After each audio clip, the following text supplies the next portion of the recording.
Deep in the frozen mountains of Norway in 1943, a team of commandos was about to pull off the most daring act of scientific warfare in human history. They weren't there to blow up a bridge or assassinate a general. Their target? A factory producing the most dangerous substance the Nazis had: heavy water. The prize Germany needed to build the world's first atomic bomb. If they succeeded, they'd save millions of lives. If they failed, Hitler would get the weapon that could end the war on his terms. This is the story of how a handful of Norwegians stopped the Third Reich from going nuclear. Before we continue, subscribe to my channel for more fascinating stories and forgotten moments from World War II. To understand why this mattered so much, you need to know what heavy water actually is. In simple terms, it's water where the hydrogen atoms are replaced with a heavier version called deuterium. Normal water won't slow neutrons down properly for a nuclear chain reaction, but heavy water does.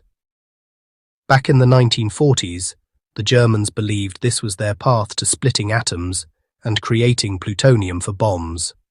The problem? There was only one place in all of Europe that could produce it in large quantities: the Vemork plant in Nazi-occupied Norway. The story really begins in 1940 when France did something incredible. Right before Germany invaded, French scientists smuggled the world's entire supply of heavy water out of Norway. They literally grabbed every single kilogram they could find, hid it in a prison temporarily, then shipped it to England on a vessel called the SS Broompark. The Nazis were furious when they realized what had happened, but Norway still had the factory, and Germany wasted no time taking control of it. By 1942, intelligence reports confirmed the Nazis were scaling up production at Vemork. The Allies knew they had to act fast. The first attempt was a nightmare. In November 1942, the British launched Operation Freshman using gliders towed by bombers to insert troops near the plant. Bad weather turned the mission into a disaster. Both gliders crashed in the mountains. The survivors? Executed by the Gestapo. Every single one. The Germans responded by tripling security at Vemork, adding searchlights, mines, and extra patrols. The plant sat on top of a cliff, with a frozen river at the bottom. Guards watched a single suspension bridge day and night. It looked impossible to infiltrate, but the Allies had already inserted a reconnaissance team called Grouse months earlier. These 4 Norwegian commandos spent the entire winter hiding in the mountains, living off moss and the occasional reindeer they could hunt. Their job was to survive and wait for the next attempt. When that moment finally came in February 1943, 6 more Norwegian commandos parachuted in as part of Operation Gunnerside. Together, these 10 men would attempt what an entire glider assault couldn't achieve. The plan was savage in its simplicity. They would ski across the frozen wilderness, descend the cliff face in the dead of night, cross the ice-covered river, climb the opposite ravine, and break into the plant through a cable tunnel and window. No backup, no air support, just 10 men, some plastic explosives, and whatever luck they could scrape together. Mercury plunges below zero, wind moans, ice rimes the glass. The night they chose was February 27, 1943. Temperature well below freezing. They avoided the guarded bridge completely by crossing the frozen river at its base. Perfect conditions to move unseen.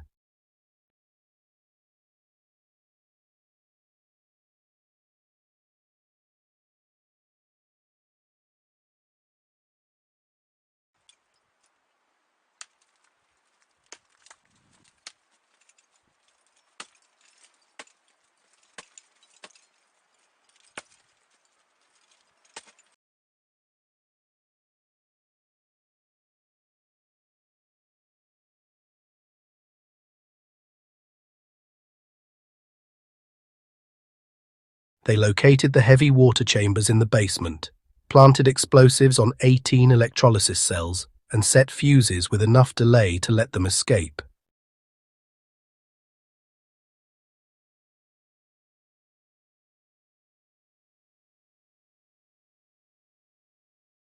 Then, something went wrong. One of the commandos realized he'd left his glasses in the room. His glasses. If the Germans found British-made eyewear after the explosion, they'd know foreign agents were involved, and the Norwegian resistance would face brutal reprisals. So he went back. In a room rigged to explode in minutes, he searched until he found them. The team also deliberately left a British submachine gun at the scene to mislead investigators into thinking this was a British operation, not a Norwegian one. The explosives detonated perfectly. Over 500 kilograms of heavy water drained out of the shattered chambers. The sound echoed across the valley. Alarms screamed, searchlights swept the area. German soldiers poured out of their barracks. But the commandos were already gone, skiing into the darkness.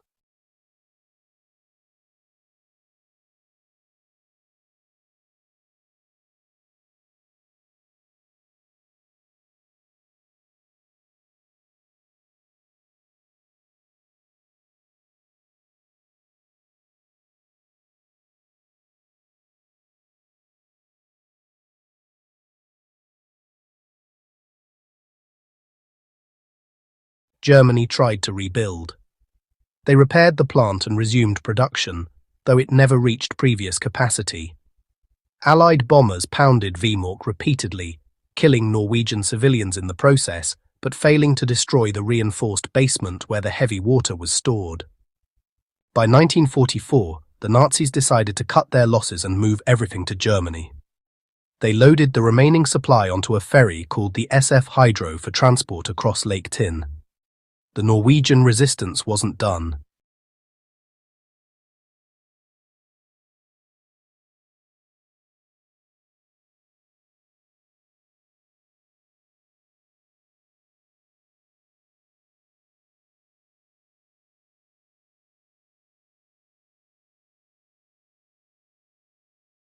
Recent analysis showed the heavy water being transported was so diluted it was basically useless anyway. Only 500 kilograms total, and the purity was far below what any nuclear reaction would need.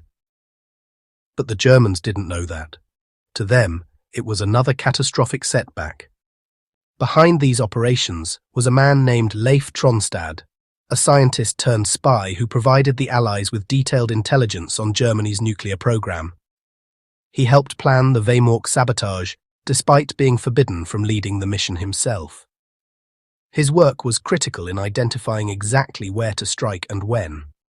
The Norwegian resistance also supplied blueprints of the facility and guard schedules that made the whole operation possible. The impact went beyond just Norway. The Manhattan Project benefited enormously from these sabotage missions.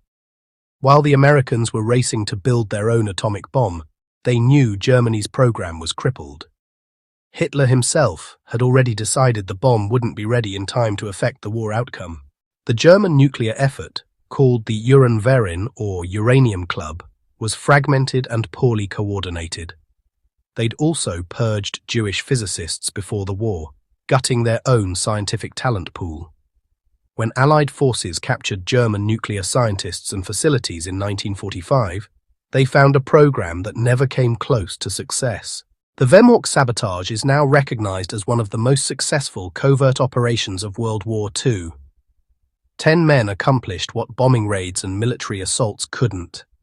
They crossed impossible terrain in brutal winter conditions, infiltrated a heavily guarded facility, destroyed their target, and escaped without losing a single person.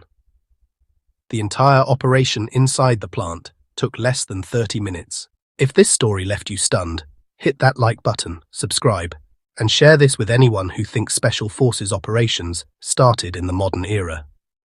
Because the real pioneers of covert warfare were Norwegian commandos on skis in the frozen mountains of 1943.